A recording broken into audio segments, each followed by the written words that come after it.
묵상할 새벽 예배 말씀은 빌립보서 1장 6절에서 11절까지의 말씀입니다.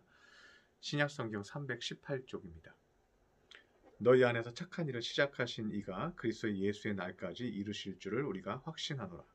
내가 너희 무리를 위하여 이와 같이 생각하는 것이 마땅하니 이는 너희가 내 마음에 있음이며 나의 매임과 복음을 변명함과 확정함에 너희가 다 나와 함께 은혜에 참여한 자가 됨이라. 내가 예수 그리스도의 심장으로 너희 무리를 얼마나 사모하는지 하나님이 내 증인이시니라. 내가 기도하노라. 너희 사랑을 지식과 모든 총명으로 점점 더 풍성하게 하사 너희로 지극히 선한 것을 분별하며 또 진실하여 허물 없이 그리스도의 날까지 이르고 예수 그리스도로 말미암아 의의 열매가 가득하여 하나님의 영광과 찬송이 되기를 원하노라. 아멘. 오늘은 하나님께서 우리 안에서 생명을 주시고 말씀을 주시면서 우리를 살게 하신다고 제가 주일날 말씀을 드렸죠. 그리고 우리를 사람답게 만들어 가신다고 말씀을 드렸습니다. 생명은 단순히 뭐예요? 움직이는 것을 의미하지 않다고 얘기를 했죠. 우리 안에 생명력이 있다는 것은 단순히 말하고 움직이고 활동하는 것에 우리가 살아있다고 말하기 어렵다는 거예요. 그래서 요한계시록에 보면요, 사대교회에게 말씀하시잖아요. 너희가 살았다 하는 이름을 가졌으나 죽었도다 라는 얘기를 하잖아요. 그들이 교회에서 활동을 하고 예배를 드리고 모여요. 많은 활동을 하고 프로그램대로 움직여요. 그런데 예수님은 그 교회가 죽었다는 거예요. 생명이 없다는 거예요.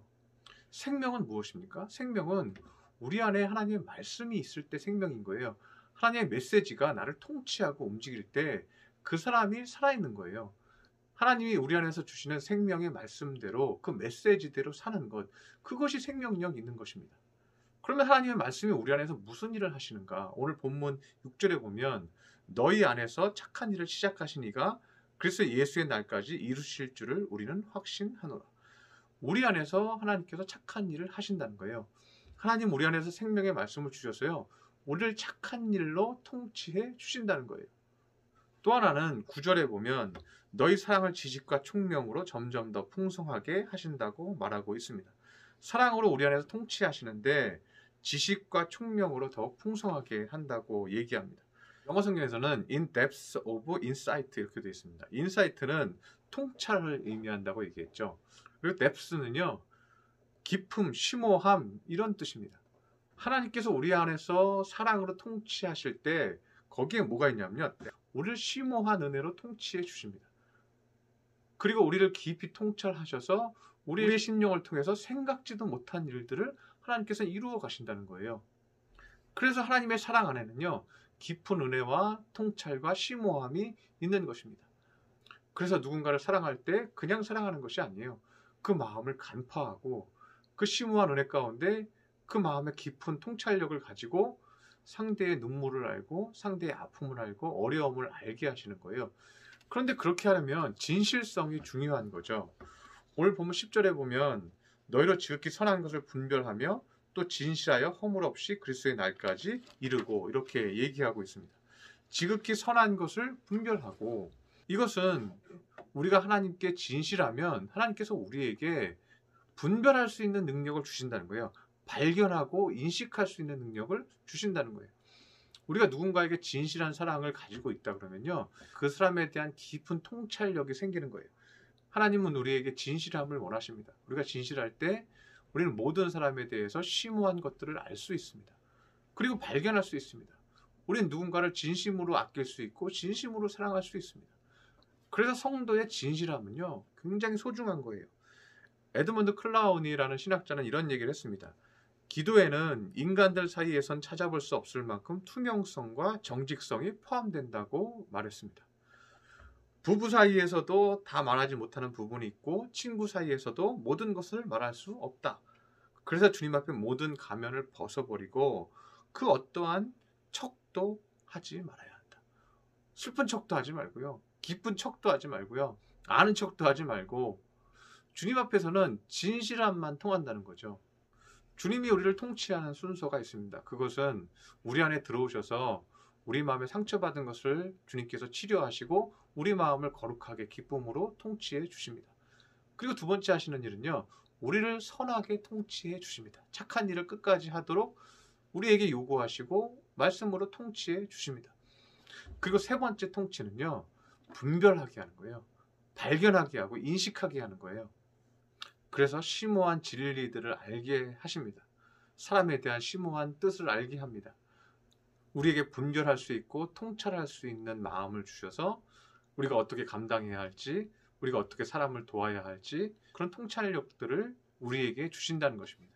우리가 진실하면 하나님께서 모든 것으로 우리를 통치하십니다.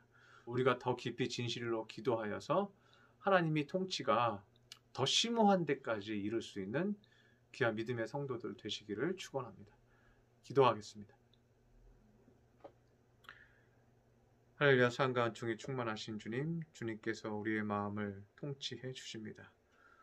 우리는 감정이 많아서 때로는 분노하기도 하고 흔들리기도 합니다. 그러나 진실하면 주님께서 심오한 말씀을 우리에게 주십니다. 심오한 말씀으로 통찰력 있게 하시고 하나님의 뜻을 발견하게 하십니다. 그래서 우리가 분노하지 아니하고 은혜롭게 감당하게 하시는 줄 믿습니다. 우리 성도들 모두 주님 앞에 진실로 기도하여서 그 어떤 문제도 통찰하게 하여 주시옵시고 그 어려운 문제들도 다 해결할 수 있는 믿음의 성도들 되게 하여 주시옵소서. 귀한 말씀 주시니 감사드리며 예수님의 이름으로 기도드렸습니다. 아멘.